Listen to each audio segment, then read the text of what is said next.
بس ہونے لگے تو سر درد اٹھا، اور وہ درد ایک دم بڑھنا شروع ہوا، اور اس دن باری حضرت عائشہ کے گھر کی تھی، تو آپ گھر میں تشریف لاتے لاتے درد کے ساتھ بخار، تیز درد، تیز بخار، اور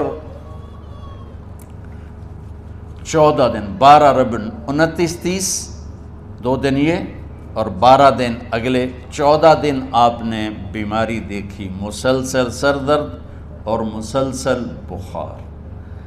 اور روزانہ آپ جب گھر بدلتے، اس وقت 9 بیویاں زندہ تھیں، تو آپ پوچھتے کل کس کی باری ہے، کل کس کی باری ہے؟ جی میمونہ کی ہے۔ اگلا دن کل کس کی باری؟ جی حفصہ کی ہے۔ کل کس کی باری ہے؟ ام سلمہ کی ہے۔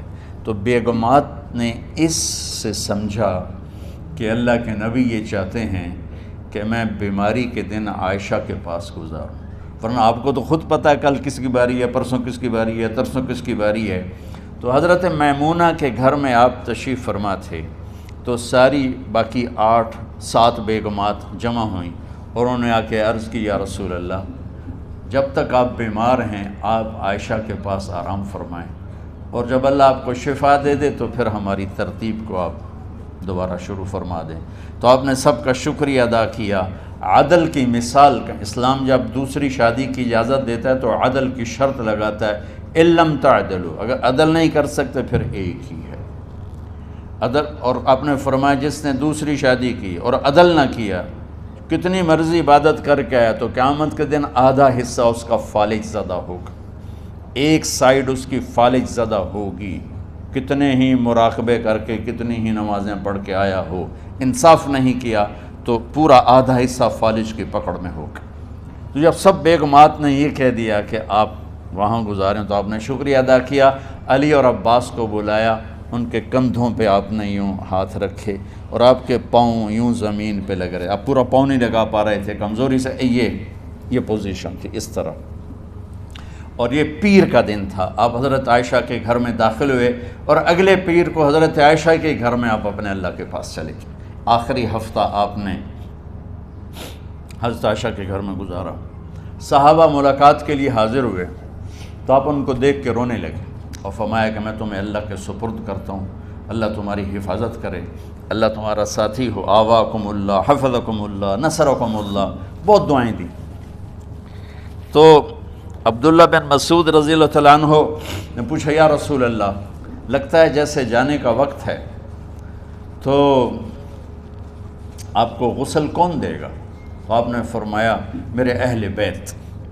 آپ کو کفن کون دے گا؟ کہا میرے اہل بیت۔ آپ کا جنازہ کون پڑھے گا؟ تو آپ رونے لگے۔ تو آپ نے فرمایا جب تم مجھے غسل دے دو تو سب نکل جانا، سب سے پہلے میرے 2 وزیر جبریل و میکائیل آئیں گے، اور وہ میرے اوپر درود و سلام پڑھیں گے۔ ہمارے نبی کا جنازہ ایسے نہیں ہوا اللہ اکبر اور پیچھے صفیں، آپ کی چارپائی کے پاس آ کر صحابہ کھڑے ہو جاتے تھے، وہ میں ابھی بتاتا ہوں۔ تو آپ نے فرمایا سب سے پہلے جبریل و میکائیل آ کر میرے اوپر درود و سلام پڑھیں گے، پھر اس کے بعد 7 آسمان کے فرشتے باری باری آئیں گے۔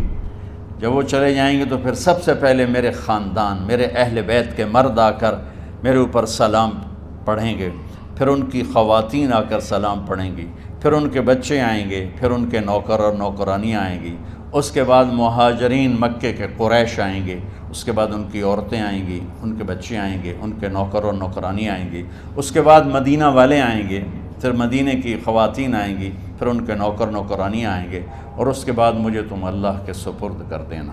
اور پھر آپ نے ایک عجب بات فرمائی جو کسی نبی نے نہیں فرمائی، فرمایا کہ میرے بعد میری آنے والی امت کو میرا سلام کہہ دینا، اور انہیں کہنا کہ ان کے بعد جو آئیں ان کو بھی میرا سلام کہہ دینا، اور اس طرح میرے سلام کو قیامت تک اللہ کے نبی نے پہنچایا کہ ہر آنے والی امت، ہر آنے والی نسل اگلی نسل کو اس نبی کا سلام پہنچائے۔